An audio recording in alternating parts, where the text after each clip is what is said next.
What is going on, guys? Welcome back to my channel. It's Heart to Heart DFS, and today we have a NBA slates breakdown for the second round of the play-in games for the NBA playoffs.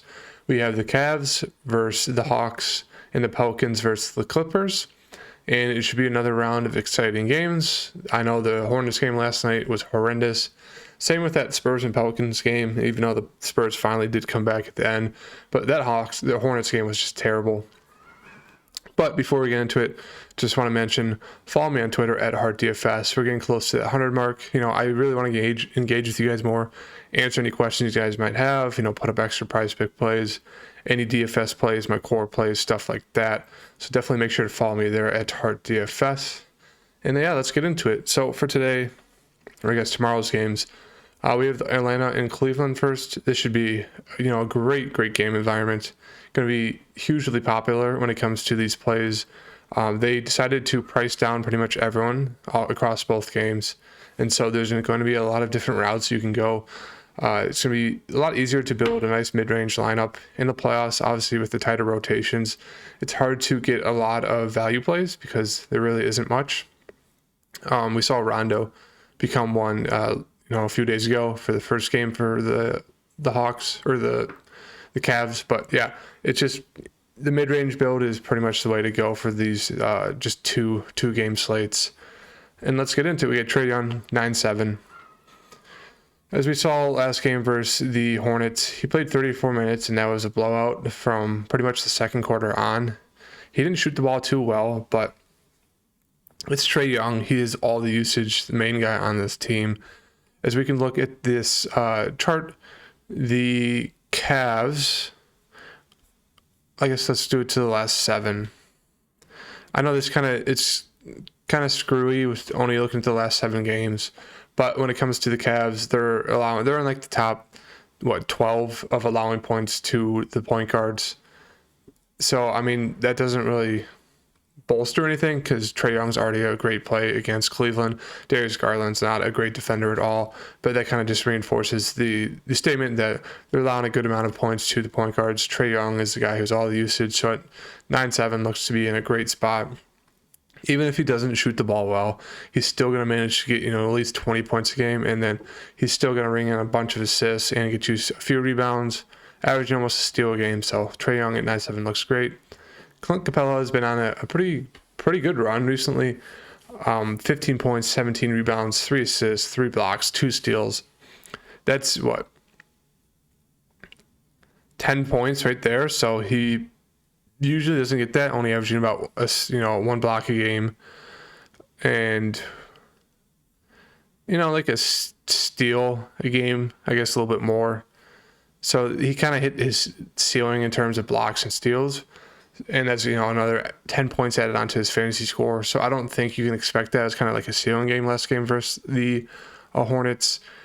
Jared Allen and Evan Mobley are both back. I know Mobley's played the past 2 games, but Jared Allen is supposed to be back. He's going to play, I think, limited minutes. I doubt that. I guarantee they'll run him the whole game. I mean, why not? If you win, you get into the playoffs. If you lose, he hurts his finger again. He has all summer to recover. So I do think he's going to be fine, going to play at least 30 minutes in this spot. And so that does really hamper Clint Capella. Jared Allen's a great defender. So, I mean, 7-2 is a decent price for him. The Cavs are going to shoot the ball a ton, and so there should be a lot of rebounding opportunity for Capella. But with Jared Allen back, I just think he's going to fall down back into the 30 fantasy point range. So I don't know if you do it 7-2.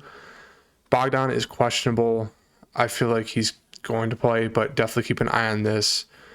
Played 25 minutes. Once again, it was a blowout. He didn't have to shoot the ball a ton at all. Still scored 13 points. But it's just one of those things where game blew out. These guys didn't have to do much at all. And so everyone who played these guys or for price picks got screwed, like me. But really like him in the spot against Cleveland, 5-7.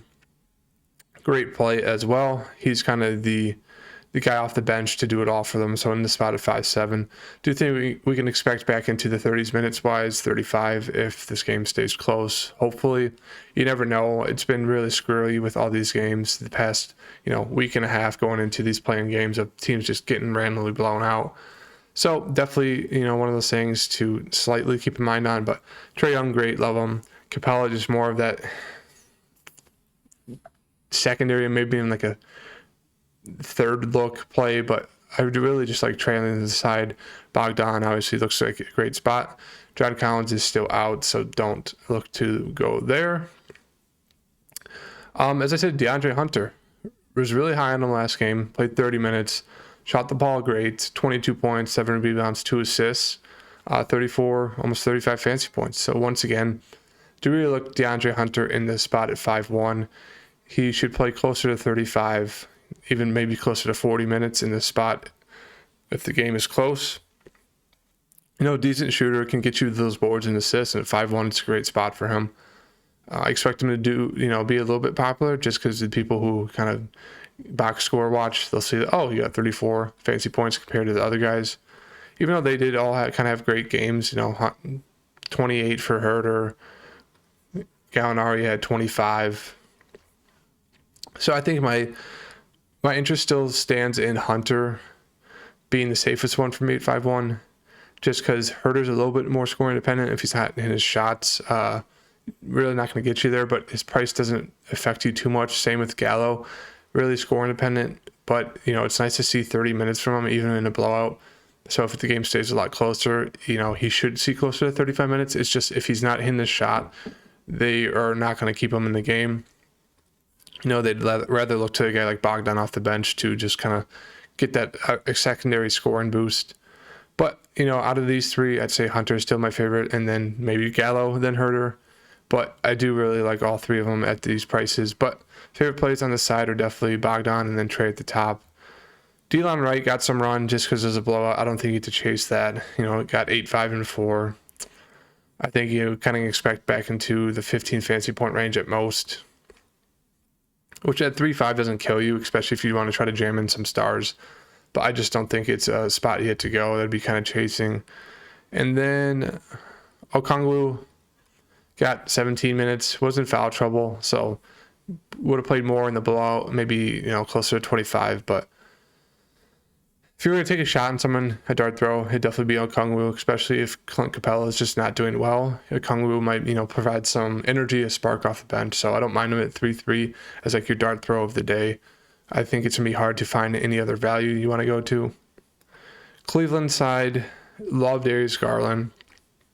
Both of them are super popular today, especially with their prices compared to guys like Paul George and CJ. But I think, Darius Garland in the spot is amazing. Hawks are the second highest when it comes to giving up points to point guards in the recent week. If you go look at the last 15 games, they're still at the top 3 of, giving up fantasy points to point guards. So it's an amazing spot for Darius Garland. I forgot to mention I want to look at the box scores with you guys. So this is this is in the first half of the season. I thought I had one closer. No. So this is the first half of the season. As you can see, some of the lineups are screwy. But guys like, Capella in the first game against the Cavs played 40 minutes. He did really well. 18-23. Don't think you expect that. Trae Young played well again. A lot of these guys are not even on the Hawks anymore. On the Cavs side, you do have Markin and Okoro, Allen, Mobley, and then Garland. If you take out Pangos, Garland would probably that'd be their starting 5, unless they switch Okoro with what's his name, Karis LeVert.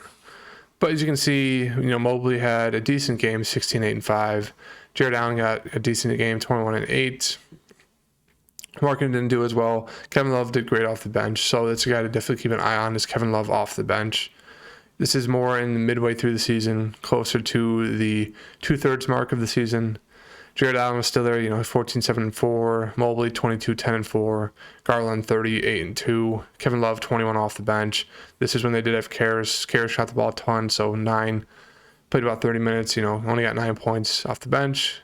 Hawks side, didn't either of those in the start. 25, 18 for Hunter. Clinton didn't have that great of a game. Trae Young, and then Kevin Herter.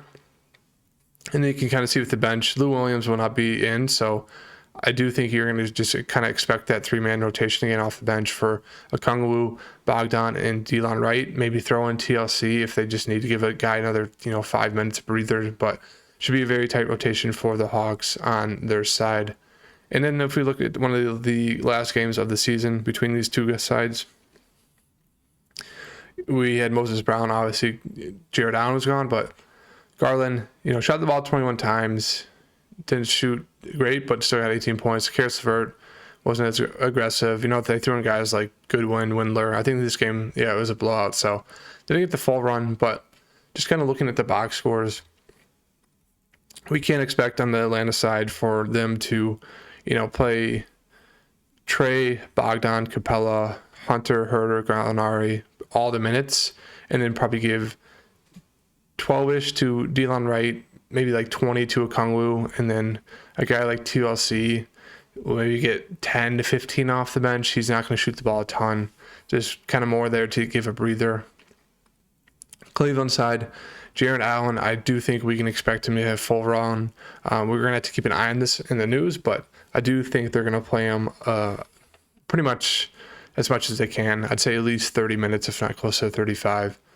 He's a great defender. I really think this does hurt Capella a good amount when it comes to Capella rebounding and Capella scoring. Just with having Mobley and Jared Allen, 2 7-footers down low, it does really take away Capella's ability for scoring and rebounding. But Jared Allen, do think we should see at least 35, if not close to 40 minutes. He's a guy that did average 16 points, a double-double, 16 and 10 a game. So he should, Jared Allen should see, Garland's going to see like 40. Jared Allen should see at least 35. Mobley should see at least 35. LeVert, I expect him to see as well, 35. Love, played pretty well. 14, 13, 36 fantasy points, played 30 minutes. I do think we can expect the same from Love coming off the bench. 30 minutes, maybe even a little bit more if he's shooting the ball well. He's the only guy on this side besides Jared Allen who has playoff experience in Rondo. And as we saw last game, he came out, looked great, shot the ball 11 times, shot the ball well, was rebounding well. I'm surprised they didn't get him more involved in the end, just when it comes to, pick and pops. Darius Garland kind of took over. But he's one of those guys who's going to look to will them to win just because he has that experience. So I do really like Kevin Love at 5'9". Marketing, I don't think you go there today or tomorrow, I should say. Even at 5'5", as I said, he's scoring dependent. His max is like 35 fantasy points. I just don't think. I think it's forced, especially with Jared Allen coming back to get to Laurie. Isaac Okoro only played 13 minutes. Even when he plays, he's just not worth it. Same with Lamar Stevens. He played the first 7 minutes of the game. Didn't play the rest of the game. Don't think he to force that. He's just a terrible play. He's a below average defender. So I just want to go there. If you're going to take a shot on someone, it'd definitely be Rajon again.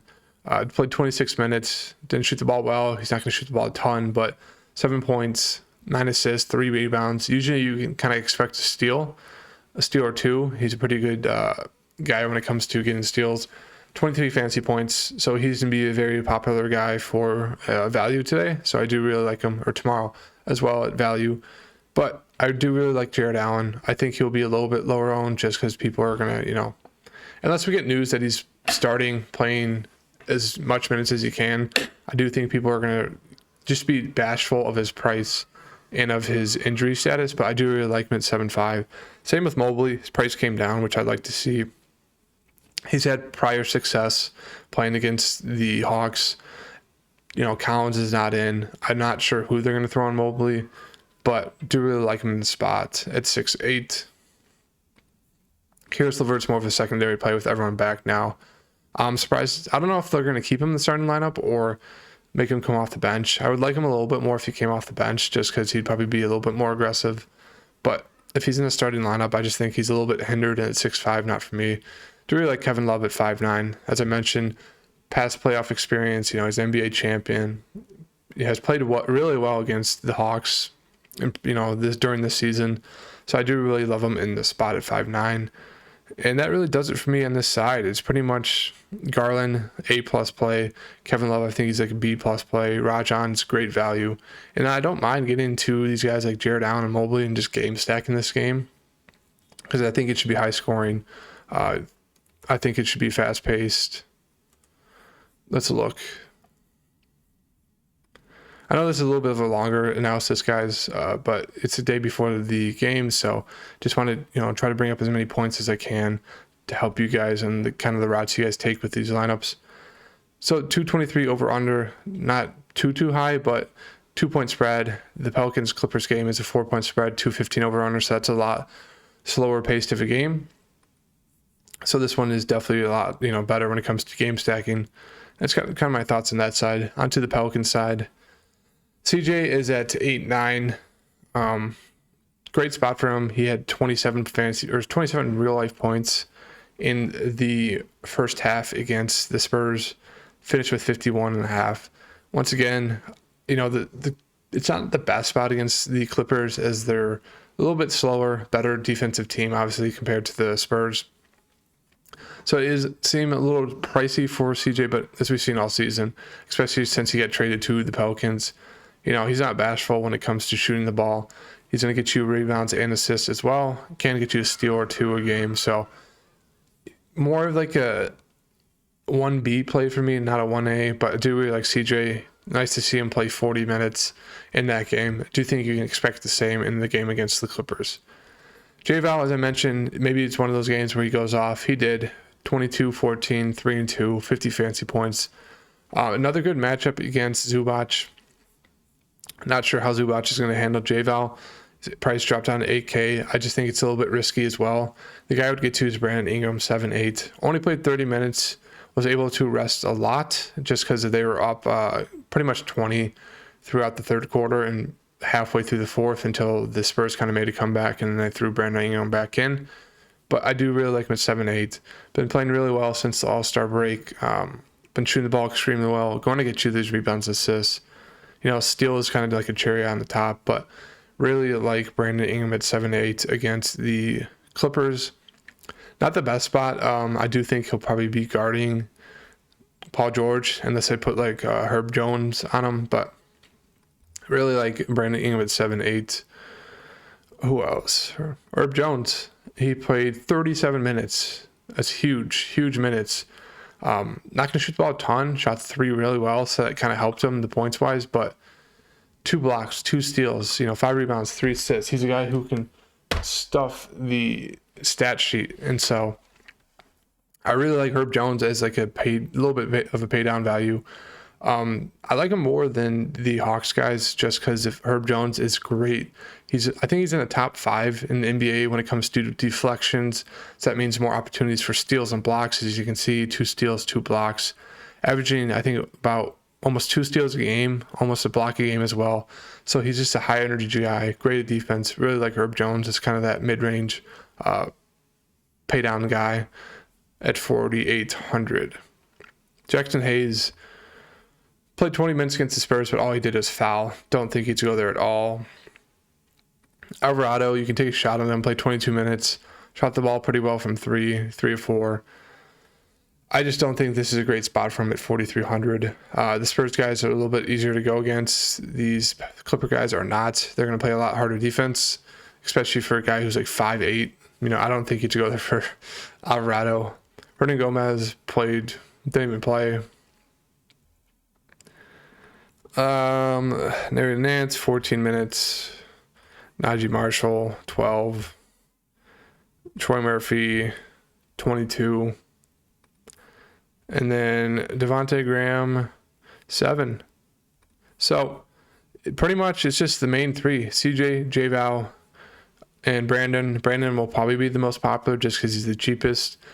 J-Val would probably be the 3rd most popular. It'd be Ingram, CJ, and then J-Val, just because J-Val is kind of, his floor is a little bit lower than these guys. His ceiling is a little bit lower, so I don't think people are going to want to go to him. They'd rather go to CJ and Brandon, which makes sense, but just due to the ownership, if you want to get different, you can definitely look to J-Val, but love Brandon Ingram, love CJ, and love Herb Jones as the plays on the Pelican side. On the Clippers side, we have Paul George at the top. 10K. I just think he's one of those you have to lock in. Even if it doesn't work out, it's Paul George. He's going to have all of the run, all of the minutes, all of the usage. He played 41 minutes against Minnesota, shot the ball almost 25 times, Shot the three really well, 6 to 12, 50%. He's going to get you to the free throw line, especially in the playoffs. The Clippers run a lot of ISO on the wing for Paul George, and that means either him going to score, him going to pass for an assist, or him going to get fouled. So 10K is just way too cheap for Paul George, who's leading the team in usage. Probably has like 40% usage. It's insane. Really love him. Not much else to say. It's not like a hot take at all. Everyone's going to be on Paul George, but I think it's one of those you had to lock in just because if the Clippers win this game, it's going to be because of Paul George. Reggie Jackson, 6'1", played 42 minutes, which you like to see. Shot 18 times, which you also like to see. Didn't shoot too well, but got you the rebounds, assists, 6,100. Don't mind if you go there at Reggie Jackson. CJ McCollum's not the best defender on the other side, so I do like CJ a good amount at 6,100. Zubac, I don't think he'd do it at 5,400. They're going to need him to guard J-Val, but that might be a little bit of foul trouble for Zubac. I don't know if they'd bring in a guy like Hartenstein just because he's foul trouble as well. I think the Clippers are just going to run that really tight rotation of Paul George, Jackson, Powell, Morris, and Covington. They brought Covington off the bench, 18 minutes. They played, Batum, not Covington, Batum. And I really don't think you should go to any of these guys. I mean, you could take a shot at Batum at 4,200 for just like salary relief. But the only guys I would look to is just like Marcus Morris shot the ball decent. He got ejected, so didn't really do much in the second half until he got ejected because he got 2 techs. I don't know if he got ejected. I swear he got 2 techs. But anyways, the only plays I like on the side of Paul George and Reggie Jackson, and then Norman Powell, 27 minutes, only shot the ball 9 times, but still got 16 points. Another spot against the Pelicans where, Norman Powell should do really well. I like him as the 1B play with Paul George, and then Reggie Jackson as the 1C play at 6,100. That really does it for me on this side. The guy you could take a shot on is Luke Kennard. Didn't play during the first playing game. If he plays in this one, I do think you could see maybe 20 minutes out of him. They're going to need some scoring off the bench besides Norman Powell, and Luke Kennard is a guy they do trust. They don't really trust anyone else to bring off the bench, so definitely keep an eye on that. I wouldn't mind getting into him at 5,200, but paying up for a guy like Powell, who's going to get those guaranteed minutes, going to see some shots. He's aggressive, 5,300, only $100 more. I don't know if you had to do Kennard, it'd be a little bit forced. But this is kind of what I'm looking at for right now, guys. There's a little bit of news to watch out for. Kennard, Bogdan, and then Jared Allen. And just those 3-4 guys we do have to keep an eye on the news for, because it would shift a little bit of stuff. But this is kind of the route I'm going as of right now. Love Garland, love Trey, love Bogdan, Ingram, love Paul George, and Rajon is that value. We'll have to wait on the news to see how the other plays go, but this is what I'm liking so far. If you guys are new to the channel, please hit the like button, subscribe, comment. Do appreciate all the support recently, and I'll see you guys tomorrow for an updated picks for these games and then an NBA prize picks video as well. Thank you guys. Like, subscribe.